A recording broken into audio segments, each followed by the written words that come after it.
Hi hello నమస్తే నేను మీ lucky దలింగేష్. ఈ వీకెండ్ నేను తిరుపతి ట్రిప్ కంప్లీట్ చేసుకున్నా. నేను విజయవాడ నుంచి తిరుపతి రైల్వే స్టేషన్కి వెళ్ళా. అక్కడ నుంచి శ్రీవారి మెట్టుకి ర్యాపిడ్ అయితే బుక్ చేసుకున్నా. 100 రూపీస్ అయింది. శ్రీవారి మెట్టు అయితే 2388 స్టెప్స్ ఉంటాయి.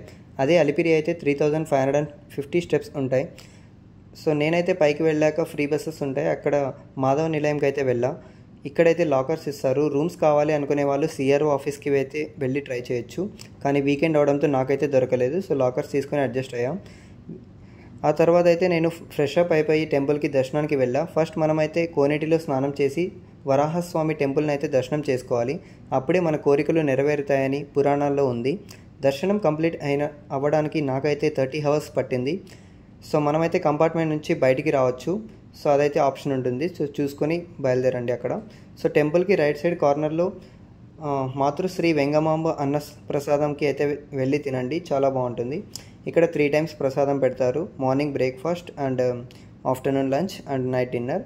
బస్ స్టాండ్కి వెళ్ళి ఫ్రీ బస్సెస్ ఎక్కేసి అక్కడ నుంచి తిరుపతికి వెళ్ళాం. కరెక్ట్ టైంకి అక్కడ గోవిందరాజు బ్రహ్మోత్సవాలు అయితే జరుపుతున్నారు.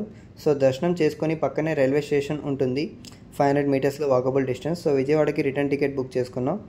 బాయ్ ఫ్రెండ్స్, నెక్స్ట్ వీడియోలో కలుద్దాం. ఈ వీడియో మీకు నచ్చినట్లయితే లైక్, షేర్ అండ్ సబ్స్క్రైబ్ చేయండి. Thank you.